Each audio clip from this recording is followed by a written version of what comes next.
ఉన్నవాడే భ్రష్టుడుగా జీవించాడు. అయితే ఒక ప్రవక్త ద్వారా యేసు ప్రభు వారు మాట్లాడడం జరిగింది.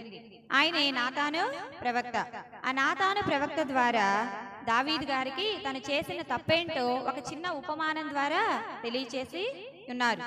ఆ ఉపమానం తనకే అని చెప్పేసి తర్వాత తెలుసుకున్న దావీదు మహారాజు గారు తన పాపాలని ఒప్పుకున్నారు, తన దోషాన్ని ఒప్పుకున్నారు, ప్రభు అయిన యేసుక్రీస్తు వారి ఎదుట ఒప్పుకున్నారు, పాప క్షమాపణ రక్షణ పొందారు. పొంది తర్వాత నుంచి ఆయన ఎంతగానో దినదినము కూడా దేవునికి ప్రార్థిస్తూ ఉండేవాళ్ళంట. కీర్తనల గ్రంథం 51వ అధ్యాయం చూస్తే, నా దోషము పోవునట్లు నన్ను బాగుగా కడుగుము, నా పాపము పోవునట్లు నన్ను పవిత్రపరచుము. ఇక్కడ దావీదు మహారాజు గారికి ఆయన చేసిన పాపం ఏంటో దోషమేంటో అర్థమైపోయింది. కొంతమందికి వాళ్ళు చేసిన తప్పేంటో ఎవరైనా చెప్తే మంచి మనసుతో అంగీకరిస్తారు, కానీ కొంతమంది మాత్రం ఎంత మాత్రం ఒప్పుకోవడానికి ఇష్టపడరు. నేనేనా పాపం చేస్తుంది, లోకంలో చాలా మంది ఉన్నారు, నేను ఒక్కదాన్నే నీకు కనిపించానా అన్నట్లుగా మాట్లాడతారు. అది కాదు.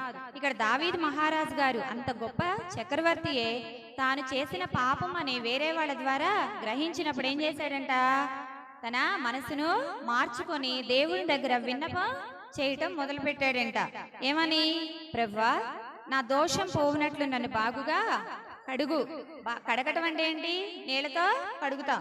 మనం ఇంట్లో చాలా వస్తువుల్ని క్లీన్ చేసుకోవడానికో, కూరగాయలకో, బియ్యానికో ఇలా నీళ్ళతో మనం శుభ్రంగా కడుగుతూ ఉంటాం. బట్టలనైతే ఒక బకెట్లో ఉతికితే మురిగిపోతే ఏం చేస్తాం? మీ కొల్లూరు వాళ్ళందరికీ ఇక్కడ ఒక పెద్ద కాలువ ఉంది బట్టలకి. మా ఊర్లో అయితే మా కాలువలు అవి ఏముండవు, ఎవరి ఇళ్ళ దగ్గర వాళ్ళు బట్టలు ఉతుక్కుంటారు. ఇక్కడ కొల్లూరులో ఇంటి దగ్గర ఉతికితే మురికి బాగా పోదంట. అందుకని ఏం చేస్తారంటే అందరూ ఆ కాలువకు తీసుకెళ్తారనమాట. పొద్దున్న 5 గంటలకే ఖాళీ ఉండదని వెళ్తుంటారు. అట్లాగా బాగా మురికిపోవడానికి ఏం చేస్తారు వాళ్ళు, మీరందరూ ఏం చేస్తారు, చాలా నీళ్లు ఉన్నటువంటి ఆ కాలువలోకి వెళ్ళి ఉతుక్కొని వస్తారనమాట. అలాగే ఇక్కడ దావీదు మహారాజు గారు ఏమంటున్నారు, నా దోషం పోనట్లు నన్ను బాగా కడుగు ప్రవ్వా అంటే కొంచెం నీళ్లతో కడిగితే అది సరిపోదు, పైన నడినెత్తి నుంచి అరికాలి వరకు కూడా ఆ నీళ్ళన్నీ కూడా పోస్తే గాని నేను శుభ్రపడను ప్రవ్వా. కాబట్టి నేను చేసింది ఎంత గొప్ప పాపమో, నన్ను బాగుగా కడుగు ప్రవ్వా, నా పాపం పోవునట్లు నన్ను పవిత్ర పరచు, హిస్సోపు కంటే హిమము కంటే తెల్లగా నన్ను చేయి ప్రవ్వా అని చెప్పేసి అక్కడ తన పాపాలని ఒప్పుకుంటున్నారు. అదేవిధంగా లూకాసు వార్తలు 7వ అధ్యాయం 36 నుండి 36, 35 వచనాలు చూసుకుంటే, అక్కడ సీమోను గారి ఇంట్లో భోజనానికి ప్రభు వారు వచ్చినప్పుడు అక్కడ జరిగిన ఒక సందర్భాన్ని మనం చాలాసార్లు నేర్చుకునే ఉన్నాం. ఆ సందర్భం ఏంటంటే, సీమోను గారు యేసు ప్రభువు గారు చేస్తున్న ఆశ్చర్య కార్యాలని, అద్భుత కార్యాలను అవన్నిటిని చూసి, ప్రభువా మీరు నా ఇంటికి ఒకసారి విందుకు రండి, అలా వస్తే నాకు కూడా ఈ సంఘంలో కొంచెం పలుకుబడి ఉంటుంది, కాబట్టి మీరు ఒకసారి మా ఇంటికి విందుకి రావాలని ఆహ్వానించాడు.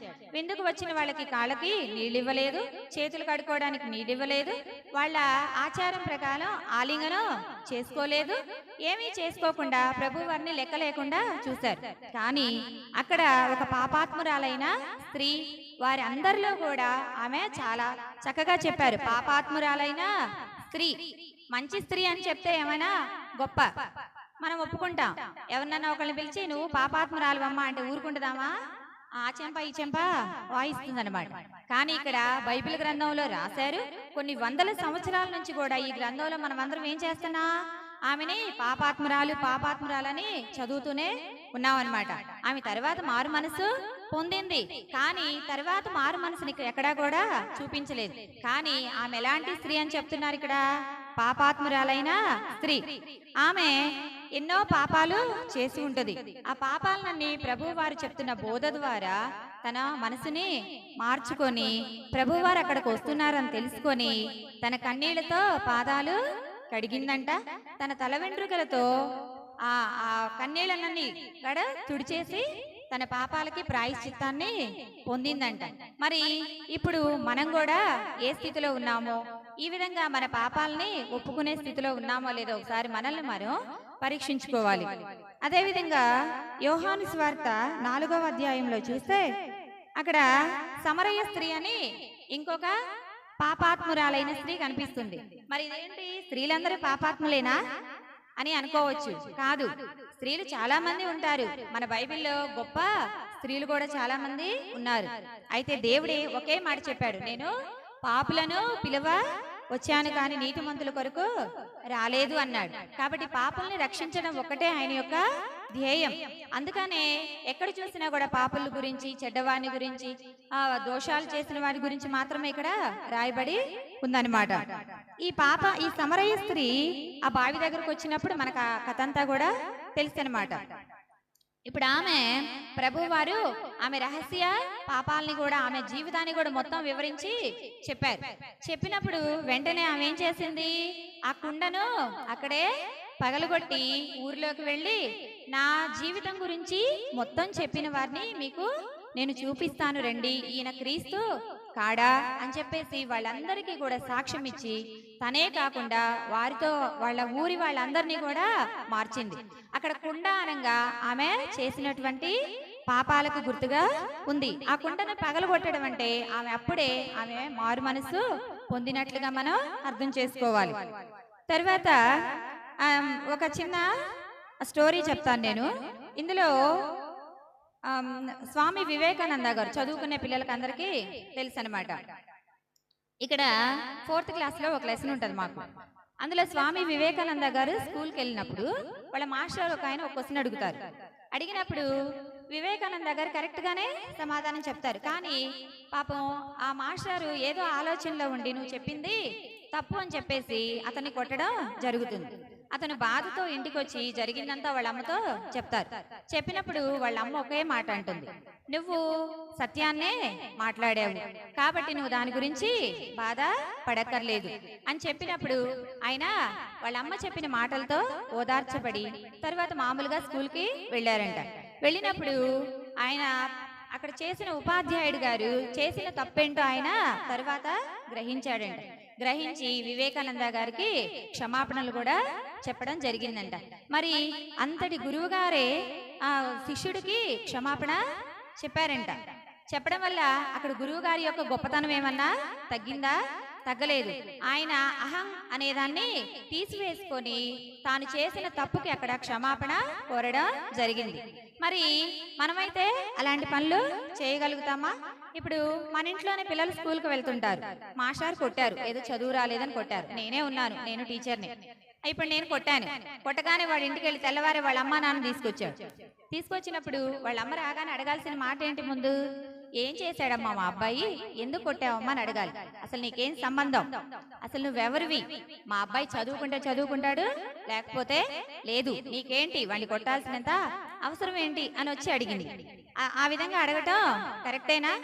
అలా చేయడం వల్ల మన పిల్లల్ని మనమే పాడు చేసుకున్న వాళ్ళం అవుతాం అన్నమాట. కాబట్టి ఆ విజ్ఞత ఉన్నటువంటి తల్లిదండ్రులు ఎవరైనా సరే అలా మీ అబ్బాయి గాని చెప్పినట్లయితే ముందు ఏం అడుగుతారంటే నువ్వేం చేసావురా అని అడగండి. అప్పుడు సరేలే నేను రేపు వస్తాను, మీ మాస్టర్తోనూ టీచర్ గారితో మాట్లాడతాను అని చెప్పండి. అంతేగాని దయచేసి స్కూళ్ళ మీదకి వెళ్ళి టీచర్ల మీదకి గొడవలకి పెట్టుకోవద్దు. ముఖ్యంగా అలాంటి వాళ్ళు మన వాళ్ళు.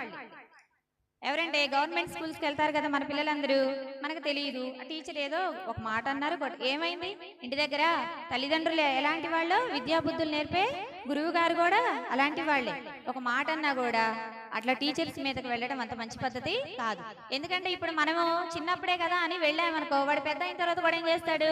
నేను చేసిన తప్పులన్నీ కూడా మా అమ్మ మా నాన్న కాస్తూ ఉంటారులే, నేనేమన్నా చేయొచ్చులేని ఒక భావనలో ఉండిపోతాడు అనమాట. కాబట్టి మనం ఎవరైనా సరే మన వయసుతో మన హోదాతో మనకి సంబంధం లేదు. మనం చేసింది తప్పు అని తెలిస్తే మనం ఎంతటి వాళ్ళమైనా కూడా మనం ఏం చేయాలి? పశ్చాత్తాపం పొందాలి.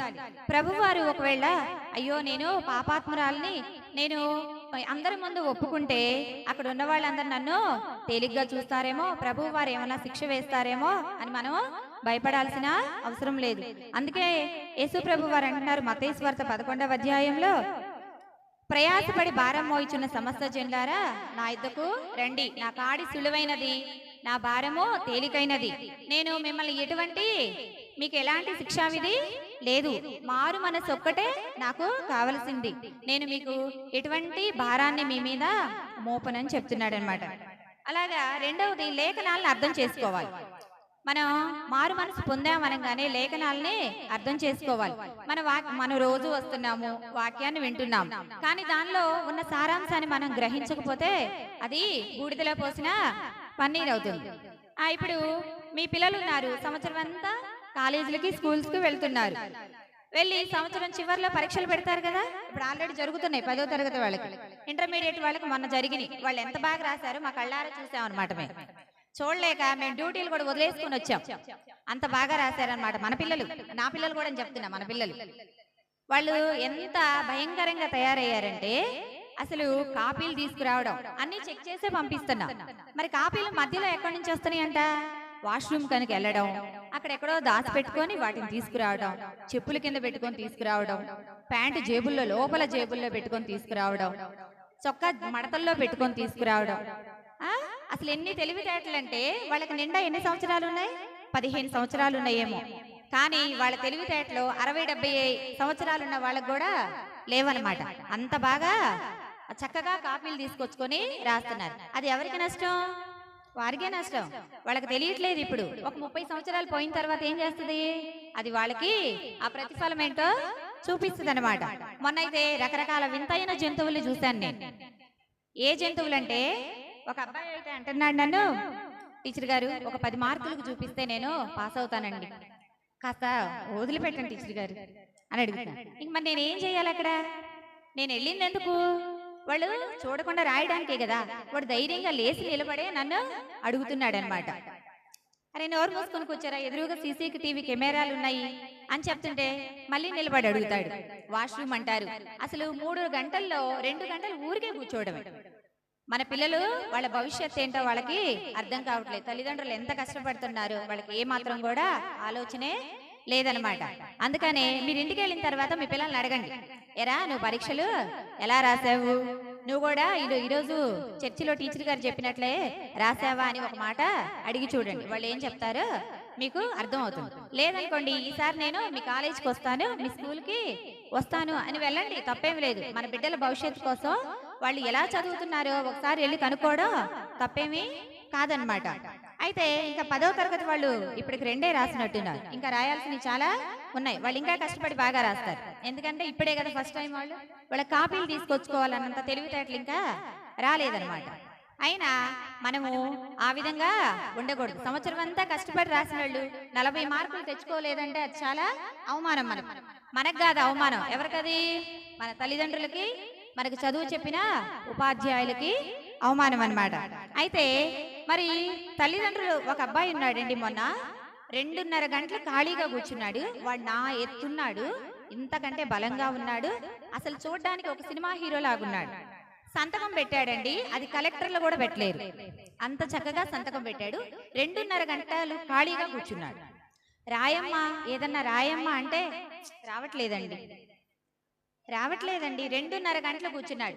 ఒక క్వశ్చన్ పేపర్ మీద నంబర్ వేసి కూర్చున్నాడు. మరి వాడి భవిష్యత్తు ఏమవుతుందండి?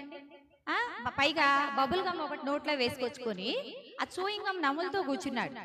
వాడిని అది ఉయ్యరా అని చెప్దామన్నా భయమే. అట్లా ఉన్నారు, ఒక్కొక్కళ్ళు మింగేసేటట్లుగా ఉన్నారు. అలాంటి వాళ్ళని చూస్తే మరి టీచర్లే ఇప్పుడు భయపడేటట్లుగా ఉన్నారు. ఆ 10th క్లాస్ వాళ్ళంట, మీరే ఉన్నారు ఎవరైనా, నిన్న ఒక అబ్బాయి అంట ఇన్విజిలేటర్కి స్కూల్ మీద రాశారంట ఆల్ ద బెస్ట్. ఎవరికి? ఇన్విజిలేటర్కి. ఏమని? దమ్ముంటే పట్టుకోరా ఇన్విజిలేటరు, పట్టుకుంటే వదిలేస్తా బుక్లెట్. పిల్లలకు కాదంట, ఈసారి ఆల్ ద బెస్ట్ ఎవరికి? ఇన్విజిలేటర్కి చెప్పాడంట, నీకు దమ్ముంటే నా దగ్గర కాపీ పట్టుకో, ఈ బుక్లెట్ నేను వదిలేసి వెళ్ళిపోతాడు. వదిలేసి ఏం చేస్తాడు వాడు? రేపు ఏం చేస్తాడంటే దేశ దిమ్మరయ్యి గాలికి తిరుగుతాడు. ఇప్పుడు నవ్వుకోవడానికి, ఆనందించడానికి బాగానే ఉంటుంది. కాబట్టి ఆషామాషి కాదు, జీవితాలని మనం చాలా జాగ్రత్తగా నడుపుకోవాల్సిన వాళ్ళమై ఉన్నా అన్నమాట. ఇంకా మరి మా స్కూల్లో మొన్న ఒక అమ్మాయి అంటుంది, అరే మేము ఎంత చదువులు చెప్పినా కూడా మీరు అక్కడికి వెళ్ళి రాసేది ఏం లేదు, మేము చెప్పిన చదువంతా మా శ్రమంతా బూడిదలో పోసినా పన్నీర్ అయిపోతుంది, మీకు మాత్రం ఏం చలనం లేదన్నా. అరే అసలు పన్నీర్ అంటే ఏంటో మీకు తెలుసా అని అడిగారు ఒక మాస్టర్. ఆ తెలుసండి, పన్నీర్ కూరేగా అంటారు. పన్నీర్ కూర పోని తెలుసా? పన్నీర్ కూర అంటే ఎవరికి? పన్నీర్ కూర అంటే ఏంటి? ఇప్పుడు వంటల్లో పెళ్లిళ్ళలో వేస్తున్నారు కదా, ఆ పన్నీర్ కూర అని చెప్తుంది ఆ అమ్మాయి. అంటే అసలు కనీసం లోక జ్ఞానం కూడా లేకుండా పిల్లలు ఉన్నారనమాట. కాబట్టి మన పిల్లల భవిష్యత్తు ఏమవుతుందో ఒకసారి తల్లిదండ్రులుగా మనం అందరము కొంచెం పట్టించుకుంటే బాగుంటుందన్నమాట. తర్వాత ఆ మూడవదిగా క్రైస్తవులతో మనం విశ్వాసులతో మనం అంటుకట్టబడి ఉండాలి. తర్వాత నాలుగవది ప్రార్థనలో కొనసాగాలి. మనం ఎప్పుడూ కూడా నిరంతరము కూడా ప్రార్థనలో కొనసాగాలి. ప్రార్థనలో ఒక మనిషి మారు మనసు పొందాడు అనగానంట అతనికి ఇంకే రెండో ధ్యాస ఏమీ ఉండదంట. ఎప్పుడు చర్చి పెడతారా, ఎప్పుడు చర్చికి వెళ్దామా, ఎప్పుడు విశ్రాంతి దినం వస్తుందా, తొందరగా పనులు చేసుకుందామా, ఈ పనులన్నీ ఎప్పుడు ఉండేవి. వీటిని పక్కన పడేసి ముందు తొందరగా ప్రార్థనకి వెళ్ళాలి. ప్రార్థనకు వెళ్ళకపోతే ఈ రోజు నాకేమన్నా